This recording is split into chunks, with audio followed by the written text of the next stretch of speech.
UPCs, FNSKUs, these are both types of barcodes that can be really confusing when you're just getting started on Amazon. So I'm gonna break down everything you need to know about each of these.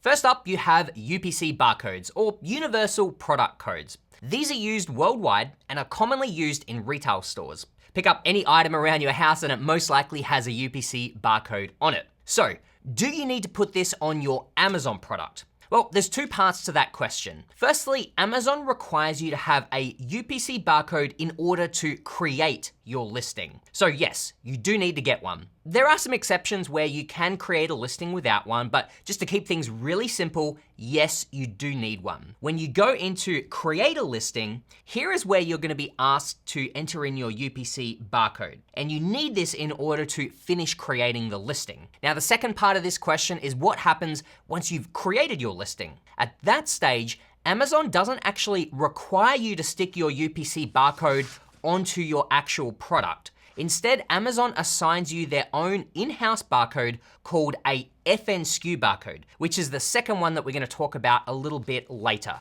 The FNSKU barcode is what you're required to display on your actual product. That's what we've got right here. So to reiterate, you need the UPC barcode to create your listing, and then you need Amazon's FNSKU barcode to display on your actual product. You don't need to display your UPC barcode on the product. But before we get into all of that, let's first talk about where to buy UPC barcodes, because this is the first step. The best place to find and purchase these barcodes is directly through GS1, which is the agency that manages this. They can also technically be purchased from third-party sellers at a cheaper rate. However, this is against Amazon's terms of service, so just forget about that and just buy them only from GS1. To purchase your barcodes, go to gs1.org. On the right-hand side here, click on Get Your Barcodes, select your country, then click Get a Barcode. Next, scroll down and consider your two options. The first option is if you're starting small and you only need a few barcodes.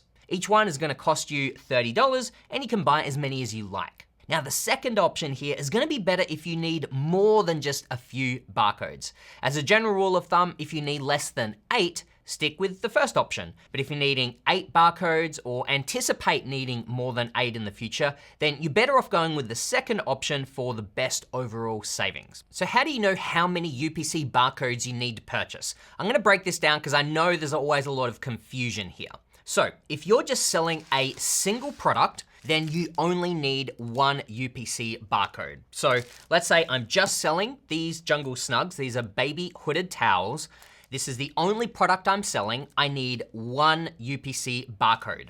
I might be intending to send in 500 units, 1,000 units, 2,000 units, but I still only need the one UPC barcode, and that's just attached to this one product for life. So purchase one UPC barcode for the product, and then I just need that to create the listing. And then again, once I've created the listing, I don't necessarily need any more UPC barcodes. If I was intending to bring in another product, so let's say I'm selling 2 completely different products, then I'm gonna need one UPC barcode for each. Again, even if I'm planning to send in 1,000 units of this product. When it comes to FNSKU barcodes, it's very similar in that once you've created your listing, it's gonna generate a FNSKU that's gonna be attached to this product for life. As I mentioned, that FNSKU does need to be displayed on the product, but it's gonna be the exact same FNSKU that's on all of your products. So you just print or stick on the same FNSKU onto all units that you're sending into Amazon, whether there's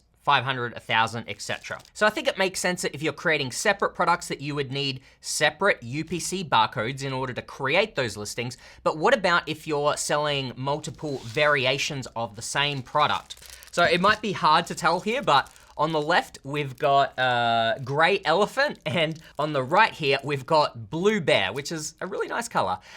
These are 2 variations of the same product. So as far as UPC barcodes go, these would need separate UPC barcodes because they're essentially classed as different products. Even though they're gonna be sold on the same listing, they are different. So they need different UPC barcodes to tell them apart. Then if you have lots and lots of different variations, let's say you've got different colors and you've got different sizes, then you just have to multiply or figure out what's the total number of variations. Let's say that you've got a red and a blue t-shirt, and then you've got 3 sizes of each, then that means you're gonna need 6 total UPCs, because there's 6 different variations that you have there. So hopefully that clears up any questions that you might have about how many barcodes you need to purchase on GS1. So now that you know how many UPC barcodes to purchase, let's go through the rest of the process. So let's just say that you only need the 1 barcode. Go ahead and click this button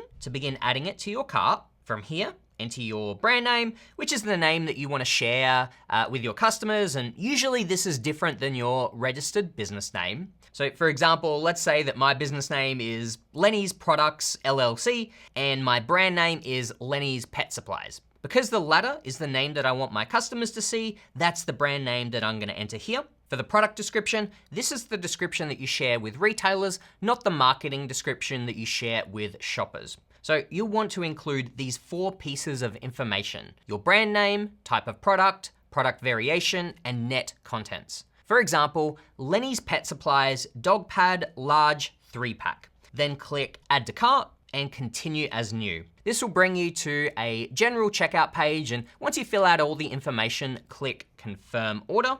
Next, you'll receive an email to create a password and sign in. After signing in, click Access GS1 Data Hub, click Product, and then open it up. At the bottom, you're gonna see your GTIN 12, also known as your UPC barcode. This is the one that you're going to paste directly into Seller Central when creating your listing. Now, a quick note here, if you purchase your barcodes in bulk, then you'll need to click Product and then Create. Enter a description and brand name like we mentioned earlier, and then click Save. Once the GTIN button is activated, click Auto Assign GTIN. Then at the bottom, you'll see your GTIN 12 or UPC barcode. After you've purchased your UPC barcode, you'll be able to create your listing like I mentioned earlier. You will need to have created your listing in order to create the second type of barcode that we're now gonna talk about, your FNSKU barcode. As I mentioned before, this is a barcode that Amazon assigns to each of your products selling on their website. It's not used off of Amazon. It is a requirement of Amazon's to have your FNSKU barcode displayed on your packaging. This could either be a sticker that's stuck on, like we have on this particular product, or it can be printed directly onto your packaging, which we have an example of right here. As long as Amazon can scan this, this basically tells them whose inventory this belongs to. So you do want to make sure that Amazon knows when you send them your inventory. So how do you get an FNSKU? Well, once you've created your listing, it's actually pretty easy to find. So go to Manage All Inventory, then to the right of your listing, click Print Item Labels. You can choose the number of labels that you want on the PDF. So if I was sending in 1,000 units, then I might put 1,000 here.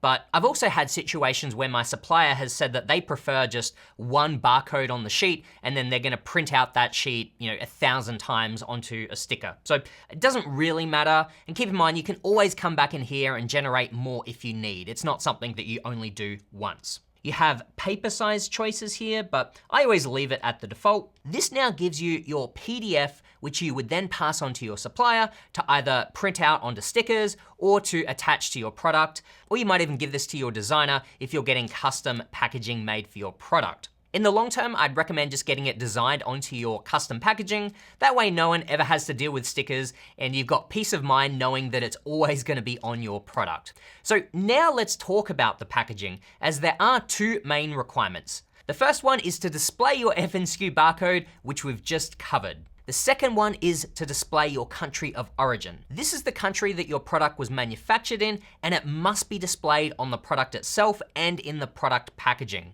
Examples of this could be printed labels, engraving, or even tags, which is what you'd commonly see on clothing. Another option is to say assembled in or designed in, if you want to list your own country or wherever you designed or assembled it. However, you do still need to specify where the components came from. So for example, if you have any Apple products, then take a look at them. You'll see that they always say designed in California, but made in China. The only exception to displaying this on the product itself is when the product is really small, or it would get damaged or something when you try to put that label on it. In those instances, you would need to put this information on the packaging, but by default, you need to put it on the product as well. So that's the second requirement for your product and packaging. I hope by now the difference between a UPC barcode and an FNSKU barcode makes sense, but I'm gonna recap real quick just to make sure. You only need the UPC barcode in order to create your listing. You only need one UPC barcode per product, and it doesn't matter how many you intend to sell of that product. Once you've created your listing, you can honestly just forget about your UPC barcode if you're only selling on Amazon. Instead, all you care about now is your FNSKU barcode and making sure that it's displayed on the product packaging itself. You get one FNSKU barcode per product or product variation, and you take that one FNSKU barcode and print it onto all of the units that you're sending into Amazon. Okay, let's move on to designing and determining your packaging style. A good place to start here is just by asking your manufacturer what they typically do for your type of product. Then from here, you can decide if this is what you want to do or if you want to improve upon that basic packaging style. So for example, with our washable pee pads here, I just reached out and asked, what's the typical packaging you do? And this was it. They just have this plastic sheet, and then they have this simple piece of cardboard on the inside, and we were able just to supply a design for this piece of cardboard, and then they would manufacture it. So this is actually an example of the basic packaging style. This decision is going to be based on what you think your customer expects for your type of product. So for instance, if it's a gift item, you might want to offer fancier packaging. And then on the flip side, if it's just a disposable item, customers may not care how it's packaged. That's why I felt like the basic packaging for these washable pee pads was gonna be fine without, customizing it and spending more money on the packaging. So your packaging could be anything from just a fancy bag to a plain cardboard box. You may also decide if you want your packaging to include a few extra things that are nice to have, but are not mandatory. Perhaps you want to include something visually appealing, such as a business card or a product insert that includes your contact information. You can use these to ask customers for their email addresses or to leave a review, cross-sell other products in your catalog, and so on. If you do decide to include these though, remember, you're not allowed to ask for only happy customers to write reviews. Now, if you're wanting to design and create your own packaging, some good options here include using a tool like Canva to sketch up design ideas, or you can even hire someone for cheap on sites like Fiverr or Upwork to design it for you. You'll then need to send the designs to your supplier in what's known as a vector format. Once you've done that, the next step you need to take is to place your first official order with your supplier. That's what this next video is gonna show you how to do, so make sure to check it out. You're gonna learn how to create a purchase order, some price negotiation tips, and how to get your product inspected before it gets shipped out of the warehouse. So hopefully that clears up, you know what? I don't know.